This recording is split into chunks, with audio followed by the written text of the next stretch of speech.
Hi, and welcome to the new season of The New World at Work. I'm Adi Ignatius, editor-in-chief of HBR, and each week on this show, we talk to executives and experts about the future of work, how we will innovate, how we will collaborate, what kind of technology we will use.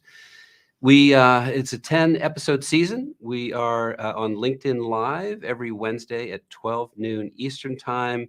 We're on YouTube now as well, so welcome to our YouTube viewers. Before we introduce this week's guest, though, I want to hear from our friends at Unisys, which has come back to be our sponsor for this season as well. Your employees went from working in one place to working in so many places. Our digital workplace solutions can help them all create and collaborate seamlessly. We're Unisys, and we do digital workplace solutions really well. So before we launch into the show, I just want to say a word about the moment we're in. I think a lot of us are glued to our TVs or social media watching what's unfurling in Ukraine. And, it's horrific. And, it's also hard to get good information. But, it matters not just as individuals, but we bring a lot of that anxiety to the workplace. And I think people, in the office need outlets, need chances to talk about this stuff, to process this stuff. And I think, good leaders need to understand that some of these things that are far away, that maybe don't have direct impact on their staffs, on their people, actually can weigh heavily, and that it's very helpful to talk, to discuss, to just sort of share the feeling, share the pain. So I just wanted to mention that.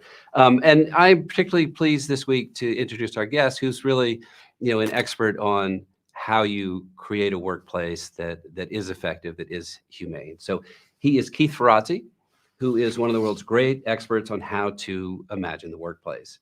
He's the CEO of Ferrazzi Greenlight, which is a management consulting and coaching firm. And he is the co-author with Kian Gohar and Noel Wyrick of the very aptly titled new book, Competing in the New World of Work. Full disclosure, HBR Press is the publisher of this book. So Keith, welcome. Thanks a lot. Full disclosure, not only are you all the publisher, but I just wanted to go on record thanking you personally, because at the peak of the pandemic, I called you and I said, this is an incredibly important time for us to double down and do some really important research. Let's figure out how the best of the best are reinventing the way they're working during this pandemic. And you were so on top of it, and your team has been extraordinary. So it's been a great partnership. Thank you. Yeah. All right. Well, Keith, well, thank you. So let's go right into it. In terms of the topicality of the moment, where I am in Boston, we're basically at no, mask optional. People are coming back to work who had sort of postponed that. So where are we now in terms of all of that, and who seems to be getting it right? Well, it's the principle of our research, and the principle of this book was really simple. It is, I kept hearing people say back in 2020, when are we going back to work? And it kind of pissed me off. I didn't want to ever go back to work because I didn't think work was serving us in the way in which we were working. I said, no, let's use this as an inflection point. Let's learn, let's step in, and let's go forward to work, not back. And so we had 2,000 executives crowdsourcing what they were doing that they never wanted to let go of, but hold on to.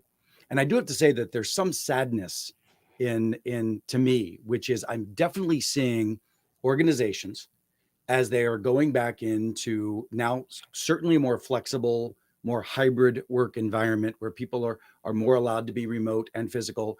But yet, I don't think people have sufficiently reinvented the fundamental underpinnings of how we worked.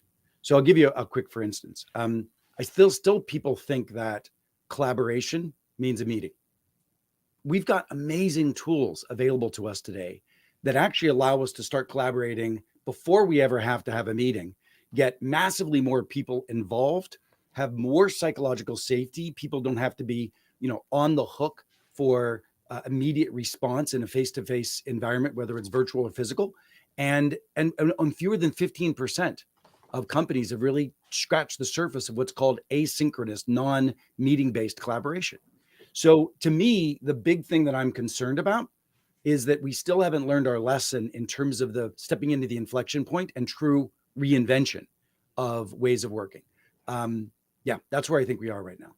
And I think So, we're still, I but let think me the ask why you velocity. say that, because we've been, we've been remote. I mean, those of us who have the option to be remote, have been remote, have stayed remote, and many people will tell you, business has never been better. We've never collaborated more effectively, et cetera, et cetera. So it seems to me we're using those tools you're talking about. Now, is your point that you're afraid we're going to blindly go back to the old way No, we of didn't doing go things? far enough. We didn't go far enough. In all of the research we showed, as I said, look, everybody I talk to, we say we're collaborating well, but everybody I talk to says we're fatigued with this incessant meeting after meeting after meeting, as an example. Yeah. When we do our research and we show that even in a remote meeting of 12 people, only 4 people feel that they've been fully heard in that meeting. And yet, a very simple practice of a meeting, which is snap your fingers, have the entire group of 12 people go into a breakout room on a critical question, open up a shared document, whether it's whatever technology you're going to use, open up a shared document in groups of 3 answering the questions, right? And then come back into the main room. You have fundamentally transformed the amount of candor in that team, the amount of transparency in that team, the amount of willingness of the people to critique each other. I mean, I'll give you a quick idea. If you were to, in the middle of a meeting, ask people, what's not being said that should be said here? You'd hear crickets. If you send them into a breakout room and turn that into an assignment, and you have them open a shared document and write what's not being said that should be said, and then you come back into the main room, you've totally reinvented the dialogue. And all I'm saying is the tools we're using them as if we were using them prior to 19. We're glad we can have meetings at the same time with people around the world, but how we actually think about collaboration has not changed as much as it should. That's just one area. By the way, everything we're talking about right here is in one chapter of the book around collaboration and inclusion. And it's one chapter. I'd love to, span out beyond that as well. But it happens to be right now probably one of the most important things that we get right, which is reinventing the way we think about work, not just slapping tools onto old ways of working. So if you're watching this and have questions for Keith, put them in the comment section. We'll try to get to questions later. So Keith, I'm tempted to say, and you'll see what I'm paraphrasing here, but maybe the future of work is already here. It's just unevenly distributed. I mean, are there people who are doing it right now Well, that you would and, want to and talk I'll about? and I'll go ahead and flatter you again and appreciate you, because back in 2010 we started this work. So I was coaching the executive team over at Cisco with John Chambers, and I heard about this thing called telepresence, and this thing called WebEx in its early stages of development. By the way, I met this young man named Eric Yoon, who was over there now as the CEO of Zoom, of course. And so I started talking to these folks, and I was like, wow, the world of work is going to change. Called you, and I said, let's do a series on that. And if anybody goes into hbr.org and type my last name, you see 12 pieces published from 2010 to 2016 on this subject. It's the future of work has always been there. We've been talking about this for decades. And I wanted to land it during the pandemic to say, this is the opportunity that we're almost forced to. We had this amazing laboratory of remote and hybrid work. And again, this is only one component, because it's not just the use of the tools. The tools have always been there, but it's how we reinvent the way we think about work to leverage the tools effectively. I had 300 CIOs of some of the most prominent companies in the world, unicorns, Fortune 50s, et cetera. 300 CIOs involved in the research in the last 2 years of the 2,000 executives. And I say, and I don't need to be disrespectful, but shame on us for having put tools in place without a roadmap for how to change the way we work with them, right? And that is, the big concern. And one of the myths is there's another myth, which is culture erodes in a virtual or remote landscape, meaning we don't bond together, right? We don't connect as well as we used to. BS, it's just not true. The reality is, if in the olden days when we were physically walking around the world in the offices, culture was organically marbled into things we did serendipitously without us thinking. It was the walk-in from the car park. It was the meeting after the meeting, which I never thought were appropriate anyway. All of those things were how culture was created. Boom, we snap into a remote environment. And then if we don't figure out purposeful ways to build culture, I mean, simply asking your team, put into chat on a scale of 0 to 5 where your energy is today. And then anybody who has a 0, 1, or a 2, you pause and say, Jane, are you okay? Dave, are you okay? That is a simple practice that turns purposeful, this sense of combined commitment to each other's energy, creating a safety net under each other, a sense of esprit de corps among a team that cares about each other. That stuff used to happen in the hallways and at lunchrooms and at meeting and at coffee hours. Now it needs to be a purposeful practice. So it's being that meticulous.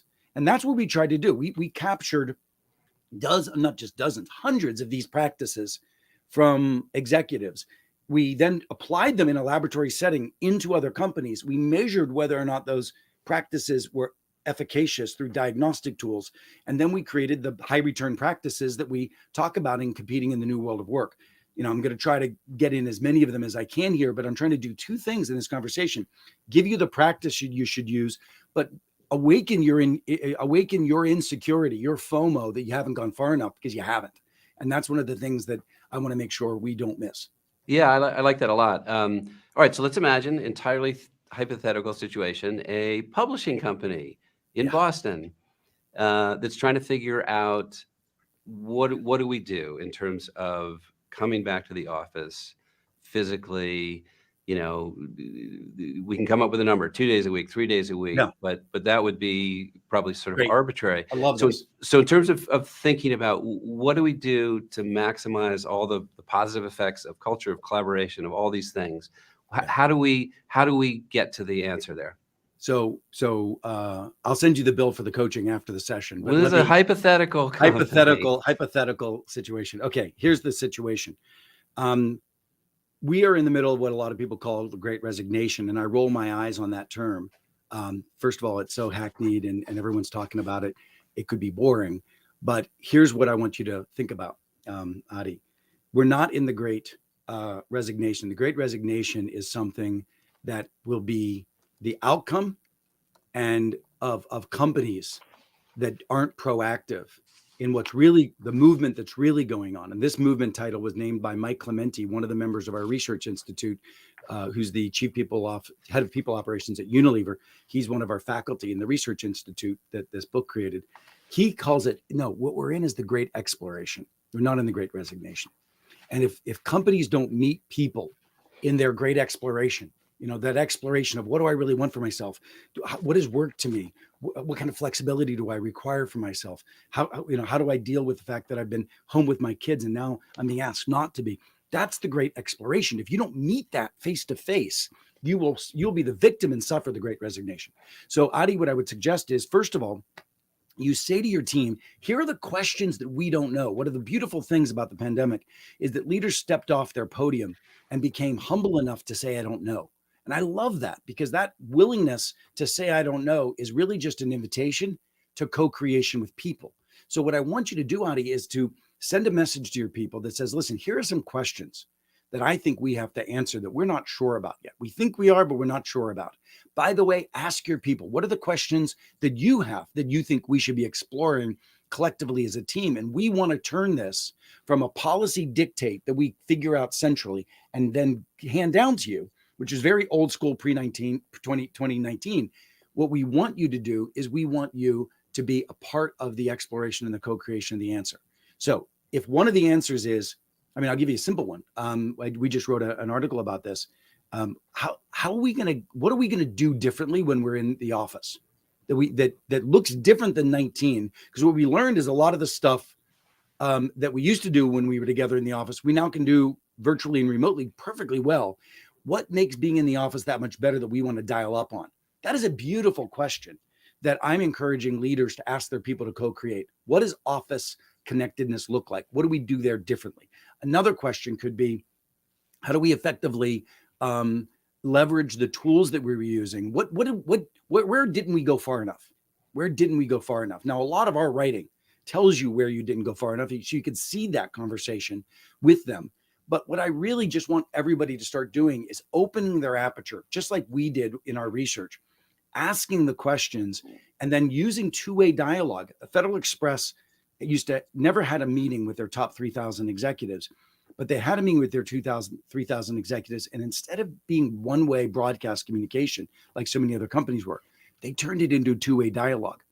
They snapped their fingers and people were in breakout rooms giving them and opening shared documents, giving answers to questions that Federal Express wanted to co-create with associates. Now that again, that's still in this chapter around collaboration.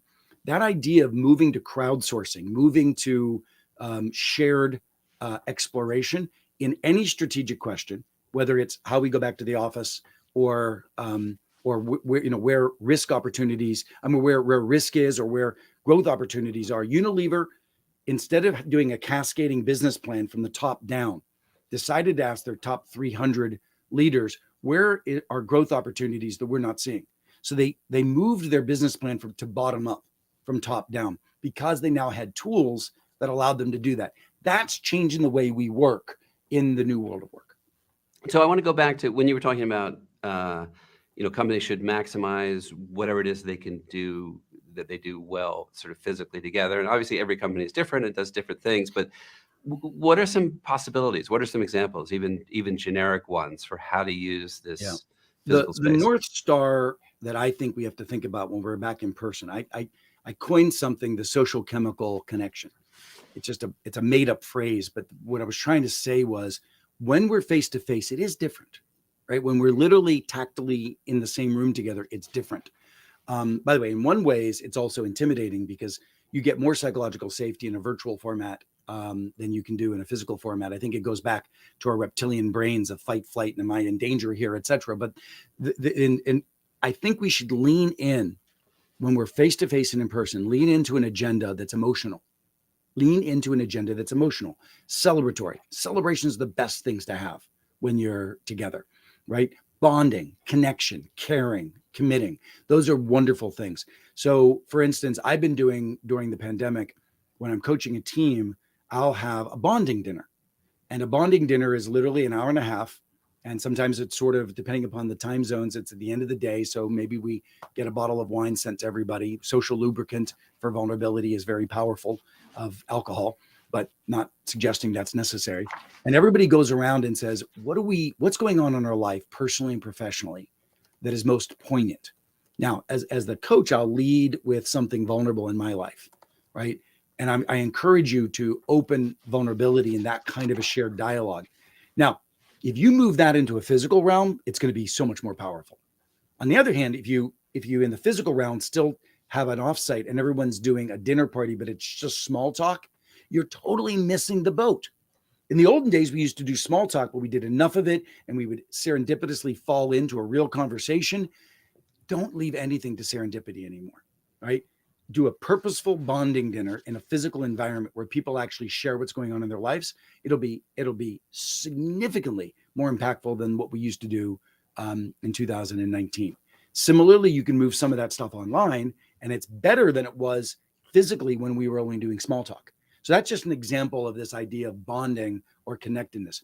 I also think that you can get, when I used to be have difficult times with one of my peers at Deloitte, when I was chief marketing officer there, the CEO, Greg Seal, who was a dear friend of mine and a mentor, would say to me, Keith, the two of you need to go have a long, slow dinner. And that is that is a very powerful piece of advice. Go have a long, slow dinner.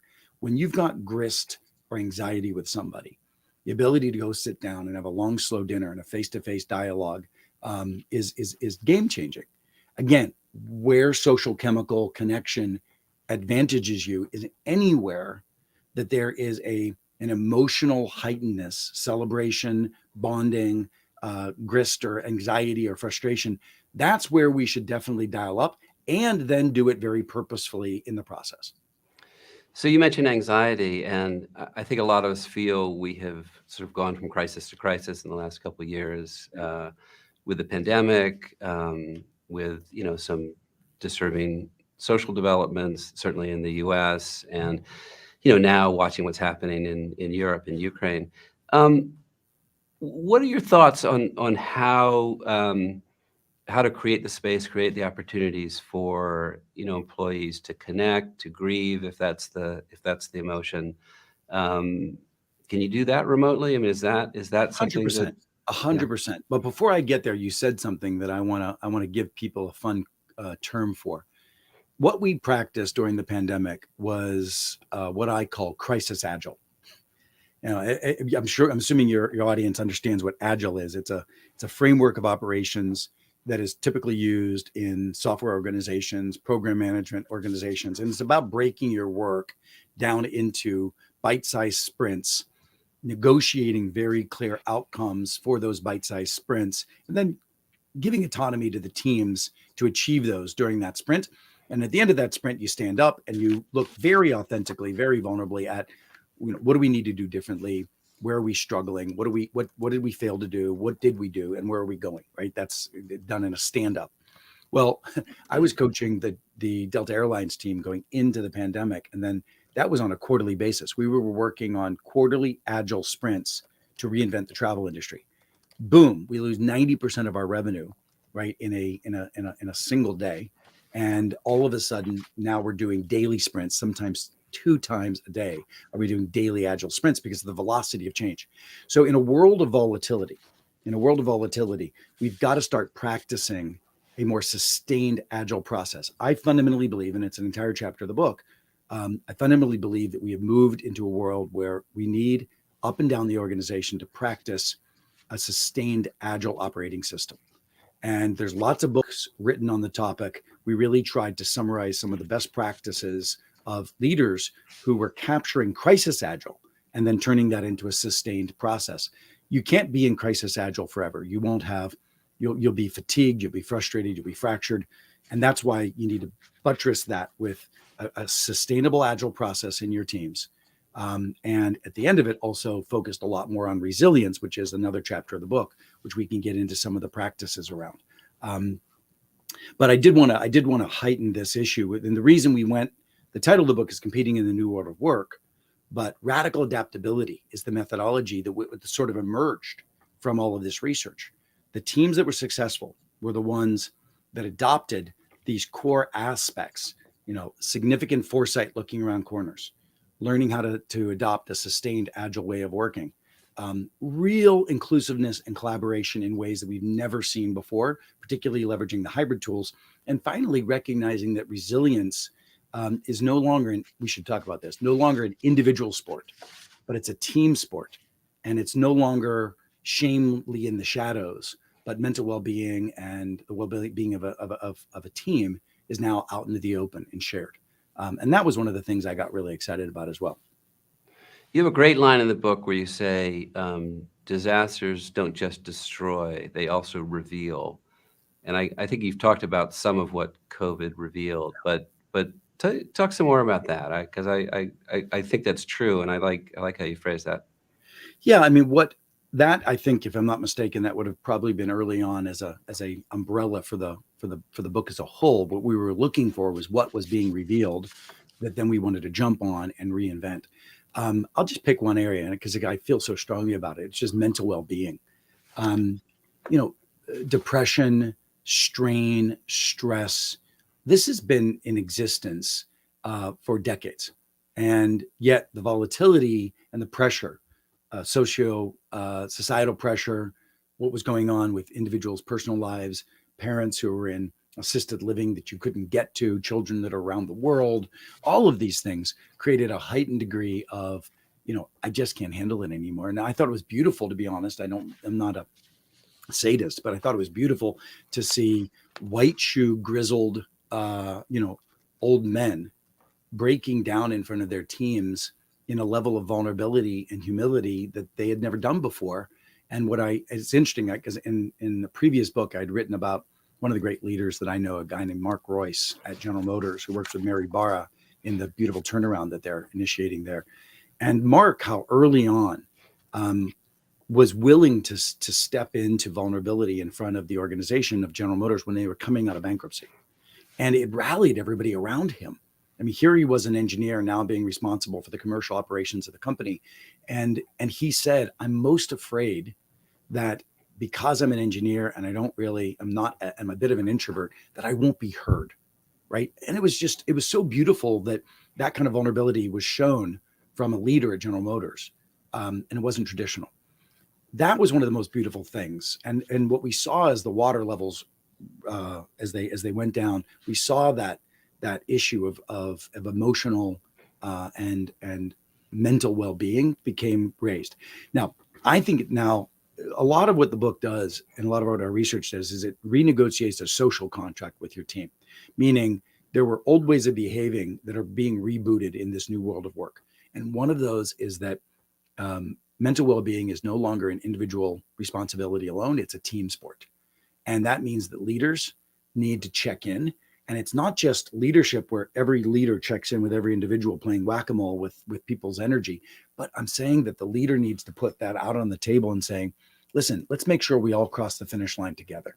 Let's make sure that, and the word that I used in the book is one I created called co-elevate. And that's what we saw, teams that were co-elevating, going higher together, lifting each other up. And it's a renegotiation of that social contract. It's not a hub and spoke to the leader. It's a team committed to a mission and each other. And that includes energy check-ins, bonding, sharing vulnerably. Where are we struggling? Those kind of dialogues now need to be purposeful. And when they are, you've re-engineered a team's commitment to each other, which unburdens the leader in a world where they're not walking around the office seeing everybody's eyes and seeing where somebody may be off kilter. Now the team's responsibility is each other. It's a big deal. You also talk in the book about how companies need to future-proof themselves, and really say that they can future-proof themselves. All companies are different. A lot of the challenges are unforeseen. What are some generic ways that we can try to future-proof ourselves? Yeah, thank you. This comes from the chapter called Foresight. And I mean, I'll give you just a little pitch of something that we did that I think would be beneficial to any listeners. When we wrote the book, we wanted to make sure that it got into your hands of use really quickly, and different mediums of consuming this information. We created a free course that associated with the book and the Foresight. So every chapter got 10-minute video where we tried to consolidate all of the quick, pithy advice of what practices you could get started on today. It wasn't all of them. It's just something you could get started on today. And if you want, your listeners can go to radicallyadapt.com, and get that video. They buy the book, they get the video, and you start to use it, and it's totally free. We wanted to give you multiple ways to put that to use. Now, in the Foresight chapter, I love this one. Prior to the pandemic, it was shocking to me that fewer than 20% of companies actually foresaw and acted on the pandemic before the shutdown in the United States on March 13th, I guess it was. And these are even companies that had operations in China. So clearly they had visibility. These are companies that, and I don't need to name them, but these are companies that had very thorough analysis and risk analysis of what was coming down the pike. And they still, but that was divisional. It was sitting in some research department of strategic planning or the risk department, et cetera, but it never actually acted upon. So Rick Ambrose at Lockheed Aerospace, very simple process. And this is one that we've cascaded out to so many others. Once a month, Rick would have an agenda item for only 5 minutes. And on that agenda item, every member of the executive team would come to the table from a different vantage point. Now, this is the real genius of it. So one member of the executive team would have looking at customers. Another member would look at technology disruption. Another member would look at changes in competitive landscape, another, et cetera. And they would all come to the table from their vantage point in 5-minute agenda item and say, okay, who has a risk that they want to put on the table to determine, we don't have to talk about it now, to determine if it goes into an analysis meeting. Who has an opportunity that they want to put on the table from your vantage point that decides if you go into an analysis meeting. Somebody in December said, I read this blog about this virus going on in China. If we think to history, this could be serious. They said, interesting. We're not going to, somebody had seen the Bill Gates TED Talk and said, yeah, let's go ahead and put it in analysis. They put it into analysis in January. And by February, they went fully virtual. This is a company that didn't even have operations in China. They went fully virtual in February. They had none of the PPE problems. They had none of the getting the technology in place problems, et cetera. Now, imagine if your team, any team, does that on a monthly basis. I don't care what level of a company you are, what size of a company you are, or even if you're a solopreneur, getting your posse together and, similar people in an industry once a month, just looking at having a foresight meeting to look around corners and look to the future. What a genius, simple idea. Those are some of the practices that we've created that I think are really powerful that we capture in the book. And that's one that we actually have a coaching tool, that video course that I was telling you about, that's that allows you to use that. You can send it around to your team. They'll all get it. And then you start doing this immediately. So I want to get to a couple questions from the audience. And the first one actually concerns Ukraine. It's from James. I'm not sure where James is from, but really looking at Volodymyr Zelensky of Ukraine, that, the question is, authenticity and honesty are key. The invasion and the disaster in Ukraine are revealing Zelensky's, innate leadership. It also, to my mind and my colleagues' mind, it also shows the power of connections, which is something that you've thought about a lot and written about a lot. What do you, how do you, as you look at what's happening in Zelensky's leadership, what are you seeing? Well, I'm not an expert on this, but if I look at it from the framework of the book and the methodology we've created, this is amazing what this man has done to bond the resilience of a country together, right? And not only that, but this is where, if you take a look at the resilience of the country, he has stepped off the podium. He's with the people. He is opening vulnerably. He's using all of the right strategies that we would give you to keep your people's energy strong and determined and connected to each other, to each other and a mission. But let me also say that he's also in the chapter of collaboration, he's teamed out. The team of Ukraine is not just the Ukrainians. The team of Ukraine is now the world. Now, he's certainly working hard through personal relationships. And this is a beautiful part of the chapter of collaboration. You've got to lead with building the relationship in a world where you don't have authority. So what was beautiful about the pandemic is that leadership stepped to the forefront outside of org charts. Org charts didn't matter. We saw companies where some of the most breakthrough solutions came way down from the coalface, and individuals who had ideas of how to address a crisis were able to be acknowledged and rewarded and seen. The technology allows us. It's the great equalizer. We are all just a tile. We're not on the 36th floor of the headquarters anymore. We're all in a tile, and the ability to serve, right, and to team out has been powerful. Now, that's something that Zelensky is invited the world into. How are we? And you hear about the German who's coming to the border to rescue people. It's just beautiful how that process has worked.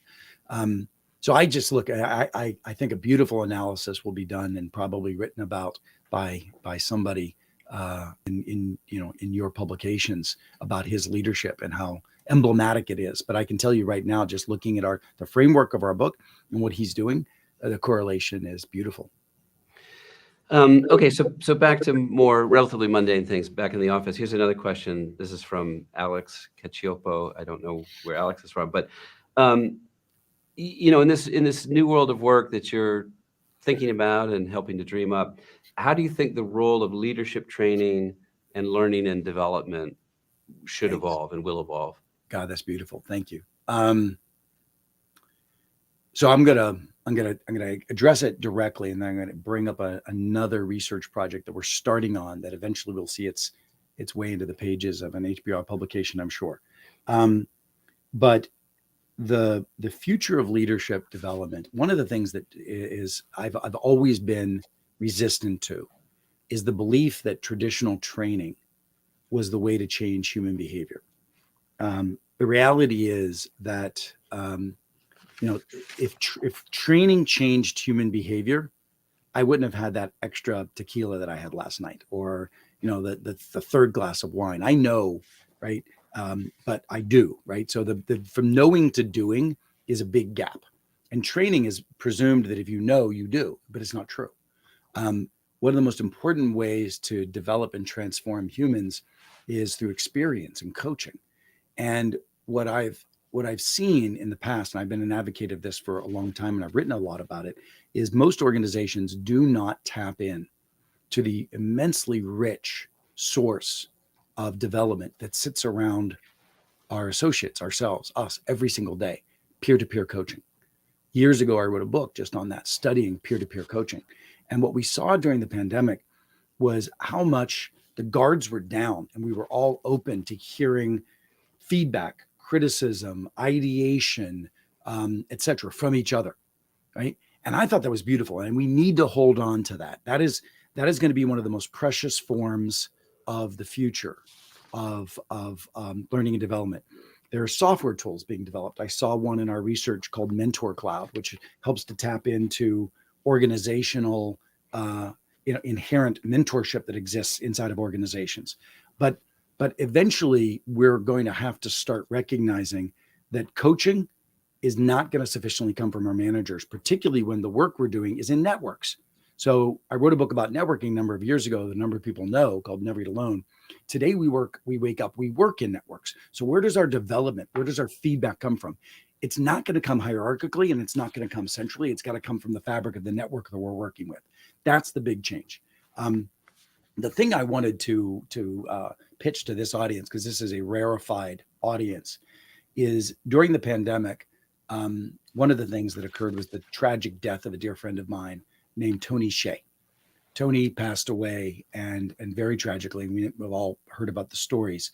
But what's most important to me was not to lose the legacy that Tony had on radically innovating on the edge of human capital. And so what I did with my foundation and with his family and a number of friends is we started the Tony Shea Award. And what we're looking at in this award is, where are the entrepreneurs? Where are the leaders that are innovating on the radical edge of human capital and elevating human capital? Tony did it around employee engagement. Tony did it around self-managing teams with holacracy. Tony did it around resource allocation with creating matrix to resource allocation inside of companies. He was way out there. So now I'm really, if you want to go to thetonysheaaward.com, you can see some of the winners, and I would like to invite people in to really thinking about, how do we fundamentally rethink human capital in the most radical ways. We're working with a lot of unicorn CEOs because I feel like these individuals are disrupting business models. They should also not just be accepting human capital models from large organizations that they are disrupting, and just in making them disruptible. So how are we reinventing human capital models as well? So this is an area that when I start thinking about how we're learning and growing, we need to be much more proactive. This inflection point gave us an opportunity to dive in, but I want to even go further. And in that world of, how we as individuals and organizations fundamentally leap forward, not just organically grow. Say more about, first of all, I want to really applaud you for remembering Tony Shea. And, he was at Zappos and was a contributor to HBR. And as you say, really, very tragic ending. I want to talk a little bit more. You talked about the Great Resignation or whatever we should call it. But we are struggling to find people. There seem to be certain skills that are in demand, and a lot of us are struggling to find and retain talent in certain areas.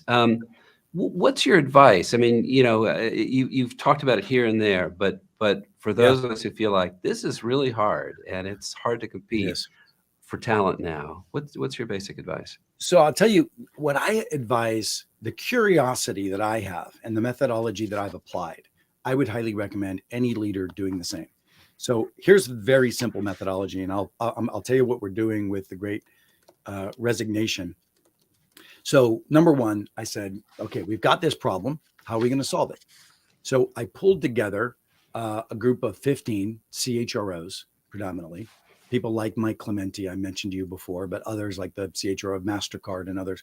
We got into a room, and really simply, I seeded the conversation in advance with a blog on my own part and said, here's what I'm thinking about relative to the Great Resignation and how we preserve people from exiting our companies. And this is what I did with Mike Clementi. We wrote about this idea of opening up curiosity in your company. What would it mean to meet people in their exploration so that they don't have to leave to explore. They can explore while they're here. And then I got into the room and I said, okay, we're going to narrowly focus on best practices that all of you are doing to open up exploration and curiosity among their people so that they don't have to pursue it elsewhere. And we went through it. And, one company, it was Unilever, was doing purpose training. Had nothing to do with the purpose of the company. It was people's purpose, helping people do coaching and training around finding their purpose. They were then, I said training and then coaching as well, where they were giving them a coach, an extended coach to use to find their purpose. Another organization was providing variety in people's jobs. Not only variety in terms of helping them raise their hands if they're getting bored and looking for other places inside of the company, but actually doing joint ventures with other companies where people who could spend a day doing a project for another company, right? Intel, the wonderful executive there named Stacy, provided 1 day a week for everybody to pursue a passion project. It could be a philanthropic project. It could be a passion project of some new business venture that they wanted to create for the company or outside of the company. It didn't matter. But Stacy just wanted to provide ability for 20% of people's time to be pursuing their passions. So what we're doing is we're crowdsourcing these ideas, right? And then we're going to aggregate them in a methodology around what does it mean to be a member of the Great Exploration? What does that methodology look like? And then we're going to go start applying that at other companies. This methodology is the kind of curiosity that I want you as a leader to pursue. If you have a question, stop trying to answer it yourself. If you have a question, answer it as much as you can, and then claim to everybody else, I'm humbly speaking, this is less than 30% of the answer. Let's co-create the rest. Let's crowdsource the rest. Let's invite other brilliant minds into solving the problem. So I'll get back to you, eventually, and we'll probably publish in HBR this piece. But the question is how all of us need to open the I don't know and invite people in, but don't do it. One of the other things I'll just note, I go to a lot of these research roundtables, and most of them are BS. Most of them are staying at the conceptual BS level. Sorry, you already warned me. There's no beat. Yeah, don't go blue. Yeah, and the don't let people talk rhetoric. Don't let people talk concepts. What we talk about is what we call HRPs, high return practices. You hear a good idea, it's a best practice. Now, what's a best practice? A best practice is only something you could close your eyes and imagine another person doing or you doing to completeness. So don't let it stay at the conceptual level. See it being done again so another person can do it. Now it's a best practice. Then take that best practice and apply it and measure it before and after, diagnostics or actual outcomes. And then once you know repeatedly that a best practice is getting outcomes, now it becomes an HRP, a high return practice. That's the kind of exploration that I hope, back to your question about employee training. I even sit in trainings where I sit in an entire training that a client will have. And I'm like, I don't know what I would do differently. It's a bunch of conceptual BS. Until it lands in a practice, it doesn't exist. That's just my philosophy. And that's why we call our research institute an applied research institute. It's all about the HRPs. So Keith, I want to thank you. We've gone over time, but I really can't think of a better person to have on for the first week of the new season of the New World of Work. I know you have to get onto another podcast. I do want to remind people, go to and sell our book, right? Go to radicallyadapt.com, both buy the book, but then get the free video series, which really will help you and your team, really drive that into action very quickly. And it's a good video medium. Okay, Keith, thanks. That was great. You're passionate on these topics and inspiring. Thank you very much. So I want to thank everyone. We had some technical difficulties on LinkedIn. I want to thank those of you who followed the links and went to YouTube and watched there. It turned out there was quite a lot of engagement and some good questions came in. So thank you. Sorry about the disruption. We will sort this out and we will post this on LinkedIn Live as well. Yeah, thank you for joining us. Our guest next week will be Linda Hill of Harvard Business School, who is one of the experts on, well, a lot of things, on leadership, on collaboration, on organizational culture. So we will be live with Linda next Wednesday at 12 noon Eastern time. If you like this content, if you're interested in these topics, if you're an HBR subscriber, please go to hbr.org/newsletters and get our newsletter on the new world of work. So until next week, thank you for joining us.